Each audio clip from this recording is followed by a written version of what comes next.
ধমকিতে আমরা শেষ পর্যন্ত গাড়িতে চড়ে আমরা দ্রুতভাবে সেখানে স্থান ত্যাগ করি।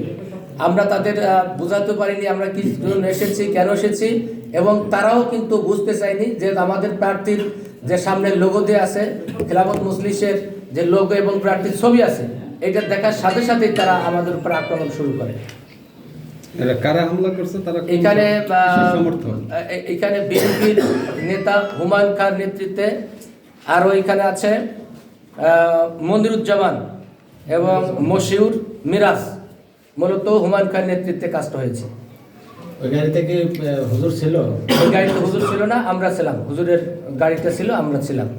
তাহলে ওই হুজুর তো আমাদের মুফতি সাহেব একটা লাইভ দিছে, সেখানে তিনি বলছেন যে লাইভে বলছেন যে আমরা আমাদের এক সাংবাদিককে উপরে হামলা হয়, তখন সেই হামলার সে আমাদের গাড়ির নিকটে আসে, তখন আমাদের ঘটনা কি এরকম নাকি পরিকল্পিতভাবে আপনাদের উপরে?